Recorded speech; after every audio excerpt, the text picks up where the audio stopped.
Hello hello hello hello, welcome back to my channel. आज की इस वीडियो में मैं आपको सोल्व कराऊंगा रूबिक क्यूब का एक क्वेश्चन है इलिस्ट्रेशन 12 एडवांस कैपिटल बजटिंग में। ठीक है, रिप्लेसमेंट डिसीजन के रिलेटेड क्वेश्चन है।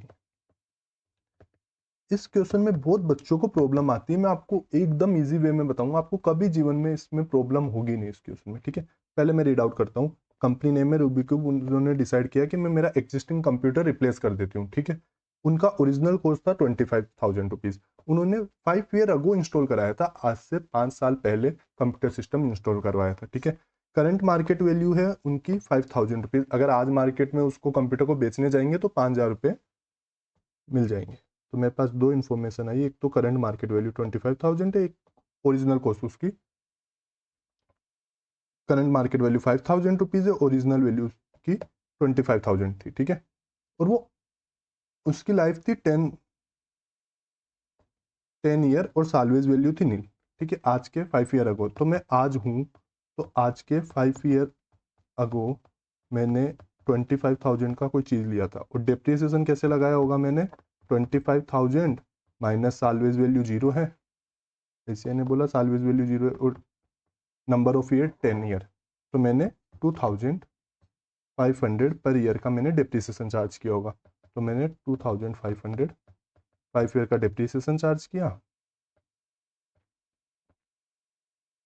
तो ये आ गया 12,500। ठीक है, तो 25,000 में से मैं 12,500 माइनस करूंगा तो मेरा इधर कॉस्ट आ गया 12,500। अब ये 12,500 क्या है? मेरा असेट का कॉस्ट है। ठीक है, मैं आज उसको असेट में बेचूंगा बेचूंगा उस असेट को 5,000 रुपीज में। अगर मैं असेट को 5,000 रुपीज में बेच रहा हूँ तो मेरा सेल कंसिडरेशन 5,000 रुपीज, और मेरा कॉस्ट कितना है? 12,500। अब मेरा लॉस कितना आ गया? 7,500। ये मेरा कैपिटल लॉस है। ठीक है, अब ये दिमाग मत लगाना कोई भी बच्चा, सर है ना कैपिटल लॉस कैसे निकला। सर है ना, आपका इनकम टैक्स में तो ना ब्लॉक का कॉन्सेप्ट यूज होता है। कंप्यूटर मेरे कैपिटल एसेट होती है, as per income tax act हाँ मेरे कैपिटल एसेट होती है। सर ये बट है ना आपका ना, ये कॉस्ट इसके अकॉर्डिंग आना ही नहीं चाहिए। आपने तो ना सिंपल डिप्रिसिएशन लगाया है। मेरा मेरा उधर है ना WDV के अकॉर्डिंग निकलता है। ये सब दिमाग मत लगाना। मेरा कैपिटल लॉस हो गया 7,500 का। ठीक है, इस पे मेरे को टैक्स कम करना पड़ेगा। मतलब अगर आप, ये मेरा कैपिटल लॉस हो गया। अब मान लो मैं PGBP में कोई भी इनकम कमा रहा हूँ, ठीक है, और उसमें से मैं कैपिटल लॉस ऑफसेट कर सकता हूँ क्या? अब ये लॉजिक भी मत लगाना अपना कि सर है ना कैपिटल लॉस तो किसी से भी ऑफसेट नहीं होता है। ठीक है, कैपिटल लॉस मेरा खाली अगर लॉन्ग टर्म कैपिटल लॉस है तो वो लॉन्ग टर्म के अगेंस्ट ही सेट ऑफ होगा, और शॉर्ट टर्म है तो वो लॉन्ग टर्म के अगेंस्ट भी हो सकता है, शॉर्ट टर्म। ये लॉजिक मत लगाना बस अपना। ठीक है, फिनेंस में ये लॉजिक लगाना छोड़ दो, इनकम टैक्स वाला। मैं सिंपल मानता हूँ मेरा ये सेट ऑफ हो सकता है, तो मेरा कुछ प्रॉफिट होगा, उसके अगेंस्ट मेरा कैपिटल लॉस सेट ऑफ हो जाएगा। ठीक है, मान लीजिए PGBP में मेरा प्रॉफिट था 10,000 रुपीज और मेरा लॉस था 7,500, तो मेरा अब प्रॉफिट रिड्यूस हो गया, कितना हो गया? 2,500। 2,500 पे मैं टैक्स दूंगा, तो मेरा कितना टैक्स बनेगा? 750। ठीक है, इधर में अगर मेरा कैपिटल लॉस नहीं होता तो मैं कितने पे टैक्स देता? मैं पूरा 10,000 पे 30% का टैक्स देता, और मेरा कितना होता? 3,000 रुपीज का टैक्स बनता। तो कितना मैंने टैक्स बचाया? मैंने टैक्स बचाया 2,250। किसकी वजह से बचाया? कि मैंने ओल्ड कंप्यूटर रिप्लेस कर रहा हूँ, इसकी वजह से मैंने 2,250 का टैक्स बचाया। ये इतना लंबा प्रोसीजर ना करके मैं ये भी बोल सकता हूँ जो 7,500 है ना, उस पर मेरे को 30% का टैक्स बेनिफिट मिल जाएगा, मेरा 2,250 रुपीज आ जाएगा इधर। ठीक है, तो मैंने एक सिंपल बात बोली कि मेरी आज कॉस्ट होगी उसकी 12,500। 12,500 कैसे निकाला सर आपने? मेरा असेट था 25,000 का, उस पर मैंने डेप्रिसिएशन लगाया 12,500 और मेरा कॉस्ट बन गया 12,500। ठीक है, 12,500 का मेरा कॉस्ट है और सेल कंसिडरेशन मेरे को मिला 5,000 रुपीज, तो मेरा 7,500 का कैपिटल लॉस हो गया। ये जो भी चीज़ मैंने समझाई है, ये बस आपका कॉन्सेप्ट बिल्डअप करने के लिए बनाई, बताइए कि ऐसा ऐसा काम होता है ना। एक्चुअल जो भी आपने पढ़ा होगा कि ना मेरा कैपिटल लॉस है, तो कैपिटल लॉस तो कैपिटल गेन के अगेंस्ट ही सेट ऑफ होगा मेरा, बट मैं PGBP के अगेंस्ट भी सेट ऑफ कर सकता हूँ, है ना। जो भी मेरा बिजनेस का प्रॉफिट है वो PGBP है। ठीक है, तो मैं उसके अगेंस्ट सेट ऑफ करता हूँ, तो मेरा इतने का फायदा होता है। और अज्यूम कर लो ये 10,000 रुपीज, ये मैंने ऐसे ही बताया, इसको मैंने मैच करने के लिए बताया कि देखो ये आपका ऐसा भी निकल सकता है। तो क्या मैं सिंपली बोल सकता हूँ मेरे को 7,500 पे 7,500 पे 30% का फायदा हो गया तो कितना फायदा हो, 2,250 का।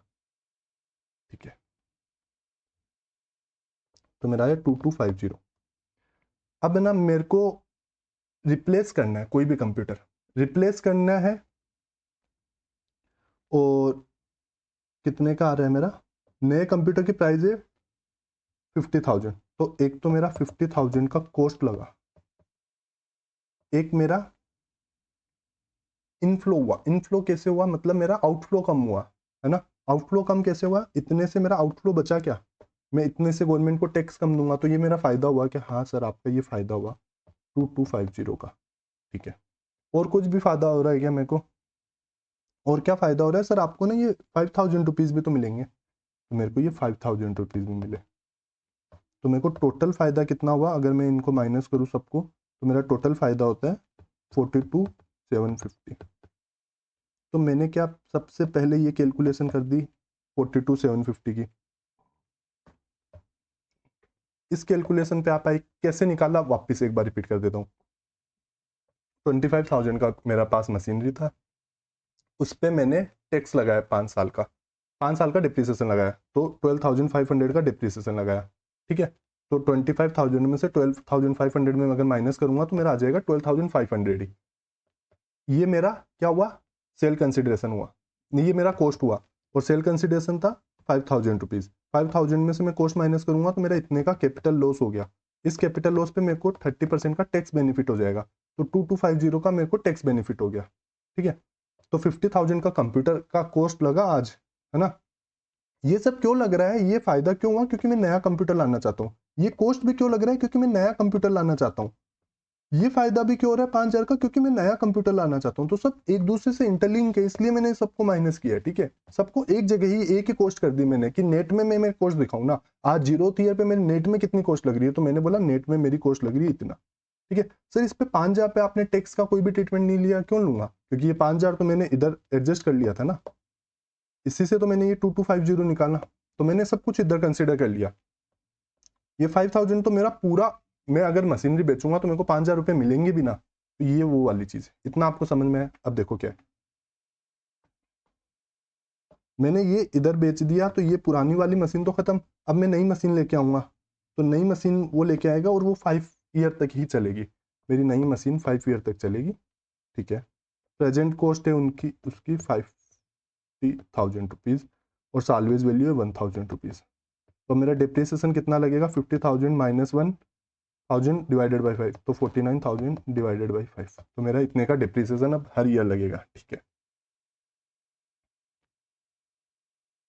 अब नया कंप्यूटर लाने से देखो मेरे को दो फायदा हुआ। दो कौन से फायदे हुए सर, एक तो बोलते हैं कि आपका ना कॉस्ट कम लगेगा और आपका एक प्रॉफिट बढ़ेगा, तो दोनों मेरे फायदे हैं। कैसे, अगर मान लो मैं कोई कंप्यूटर यूज ले रहा हूँ, ठीक है, इस कंप्यूटर पे मैं यूज लेता हूँ पर ये बहुत ज्यादा लेग करता है, ये कंप्यूटर बहुत ज्यादा लेग करता है ना, तो मेरे पास क्या ऑप्शन है, मैं दूसरा कंप्यूटर चेंज कर लेता हूँ। दूसरा कंप्यूटर चेंज करूंगा तो उससे दो फायदा, एक तो वो इलेक्ट्रिसिटी कम कंज्यूम करेगा तो मेरी कॉस्ट बचेगी। ठीक है, दूसरा मैं उसमें बहुत ज्यादा प्रोडक्टिव काम कर पाऊंगा, तो मैं बहुत ज्यादा सेल्स जनरेट कर पाऊंगा, है ना।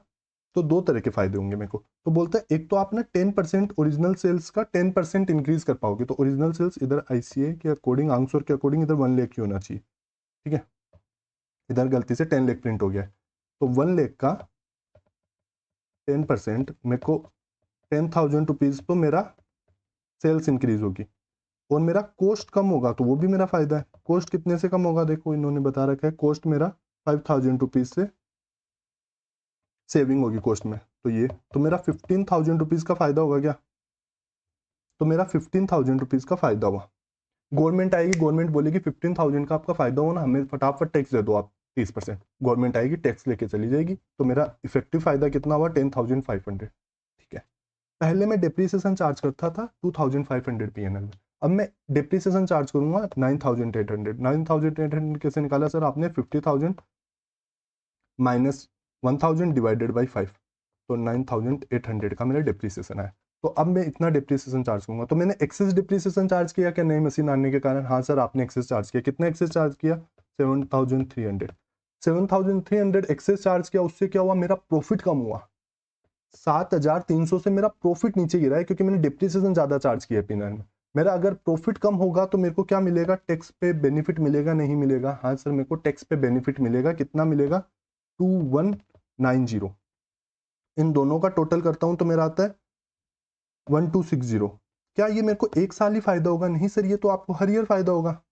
हर ईयर आपकी सेल्स बढ़ेगी और हर ईयर आपको डिप्रिसिएशन का बेनिफिट मिलेगा, तो आपका हर ईयर ये फायदा हुआ।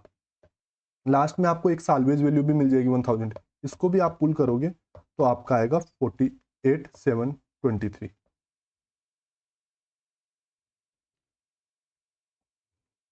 तो मेरा आया 48,723। जो ये 12,690 वो भी आ गया मेरा, ये भी आ गया मेरा। इसमें से मैं मेरा, ये मेरा इनफ्लो है, ये मेरा आउटफ्लो है। इनफ्लो माइनस आउटफ्लो कर दूंगा तो मेरा एनपीवी पॉजिटिव है, तो मैं बोलूँगा एनपीवी पॉजिटिव है, मेरे को रिप्लेस कर देना चाहिए। मैं वापस से रिपीट करता हूँ, मैंने क्वेश्चन में क्या बोला। सबसे पहले आप कॉस्ट निकालो, कॉस्ट पीवी पे निकालो। कॉस्ट तो पीवी पे ही आएगी मेरा। कैसे आएगा? एक कॉस्ट लगा मेरा 50,000 रुपीज़ का, नया कंप्यूटर खरीदूंगा, उसमें से मैं लेस कर देता हूँ 5,000 रुपये। मेरे को क्या मिलेंगे? दूसरा ओल्ड कंप्यूटर बेचूंगा, उसका भी मेरे को फायदा मिल जाएगा। तो ये आउटफ्लो, ये इनफ्लो, ठीक है, ये माइनस कर दिया मैंने। फिर मैं बोलूंगा कि मेरा इसका बुक में वैल्यू है 12,500, मैं इसको मार्केट में बेचता हूं तो मेरे को मिल रहा है 5,000 रुपीज़, ठीक है। तो मेरे को तो लॉस हो गया, मेरी कोई चीज़, मेरी कॉस्ट लग रखी है। मतलब इसमें अगर मैं बैलेंस शीट में ऐसा दिखा रहा हूँ, इसका मतलब क्या दिखाता हूँ कि मेरा असेट इतनी वैल्यू की है। अगर मेरे को मार्केट में कोई उसका 5,000 रुपये ही देगा तो मेरे को लॉस में बेची है ना मैंने कोई भी सामान। अगर मैं बोल रहा हूँ मेरे बुक में कोई भी वैल्यू है, कोई भी असेट की वैल्यू है 12,500 रुपये, और कोई मेरे से 5,000 रुपये में ही लेके जाएगा वो, तो मेरा लॉस हुआ नहीं हुआ? तो मेरे को 7,500 का लॉस हुआ। इस पे मेरे को क्या मिलेगा? टैक्स का बेनिफिट मिल जाएगा लॉस पे। तो लॉस पे मेरे को टैक्स का बेनिफिट मिल जाएगा 2250। अब ये दिमाग मत लगाना कि सर ये ऑफसेट तो मेरा ना कैपिटल गेन के अगेंस्ट ही होगा, पीजीबीपी के अगेंस्ट नहीं होगा, है ना। तो ये मेरे को इतना का फायदा मिल जाएगा, तो मैंने ये फायदा भी कर दिया। ये फायदा मेरे को मिला क्यों? क्योंकि मैं नई मशीनरी लेके आ रहा हूँ, इसीलिए नया कंप्यूटर लेके आ रहा हूँ, इसीलिए। तो सब फायदे एक जगह मैंने किए। तो 42,750 का मेरे को आउटफ्लो हुआ, ठीक है। इन सबको नेट कर दिया तो ये मेरे को इतना आउटफ्लो हुआ, ठीक है। अब मेरे को इनफ्लो निकालना है, तो मेरे दो चीजों पे तो मेरी, एक तो सेल्स बढ़ी 1 लाख पे 10%, 10,000 रुपीज की सेल्स बढ़ी, और 5,000 से मेरा खर्चा कम हुआ, तो वो भी मेरा फायदा हुआ। तो मैं बोल रहा हूँ टोटल मेरे को ना 15,000 का फायदा हुआ। जैसे ही मैंने बोला टोटल मेरे को 15,000 का फायदा हो, गवर्नमेंट आएगी और गवर्नमेंट बोलेगी मेरे को टैक्स दे दो 30%, गवर्नमेंट टैक्स लेके चली जाएगी, और मेरे को कितने बचेगा ओरिजिनल? मेरे को 10,500 का ही फायदा होगा, ठीक है। गवर्नमेंट टैक्स लेके चली जाएगी इस पे, और मेरे को ओरिजिनल 10,500 का ही फायदा होगा। अब मेरे को ना डिप्रिसिएशन के कारण भी फायदा होगा। कैसे फायदा होगा सर? क्योंकि मैं अगर ओल्ड कंप्यूटर रखता ना तो मैं हर साल पीएनएल में 2,500 का डिप्रिसिएशन चार्ज करता। अब मेरा जैसे ही नया कंप्यूटर आ गया, मैं डिप्रिसिएशन चार्ज करूंगा 9,800 का। तो मेरा एक्सेस डिप्रिसिएशन चार्ज कर रहा हूँ, एक्सेस डिप्रिसिएशन चार्ज करूंगा तो क्या होगा? मेरा प्रॉफिट कम होगा, प्रॉफिट कम होगा तो क्या होगा? मेरे को टैक्स बेनिफिट मिलेगा, तो इसमें 30% ही टैक्स बेनिफिट मिलेगा। इधर आप 15,000 का 70% भी कर सकते हो, और इसका 30% भी करोगे तो सेम ही आएगा, ठीक है। इसका तो मैंने 30% ही किया, इसको मैंने 30% लेस करके ये किया है, तो ये मतलब ये 70% ही हुआ ना 15,000 का 70%, ठीक है। तो मैं बोलूँगा टोटल फायदा मेरे को इतना हुआ। क्या मेरे को ये फायदा एक साल ही होगा? नहीं सर, मेरे को 12,690 क्या मेरे को एक साल होगा? नहीं, मेरे को 5 साल के लिए फायदा होगा ये। तो मैंने बोला 1 2 3 4 5 साल फायदा होगा, और लास्ट के ईयर मेरे को सालवेज वैल्यू भी मिलेगी नए कंप्यूटर की। नए कंप्यूटर की देखो सालवेज वैल्यू दे रखी थी कि मेरी 1,000 रुपये की सालवेज वैल्यू, ये भी मेरा इनफ्लो होगा तो ये भी मिलेगा मेरे को। टोटल किया मैंने, पीवी करके आया मेरा इतना आया, तो मैंने बोला पीवी इतना आया, इनफ्लो माइनस आउटफ्लो मेरा इतना हो गया। ऐसे ही आपको एएफएम बहुत लॉजिकली और बहुत इंटरेस्टिंग वे में समझनी हो ना, इस चैनल को सब्सक्राइब कर लो। एएफएम के लिए बहुत अच्छे अच्छे कंटेंट आपके लिए इस चैनल पे है। ऑल द वेरी बेस्ट, अपने पढ़ाई करते रहिए। Thank you so much for watching, bye.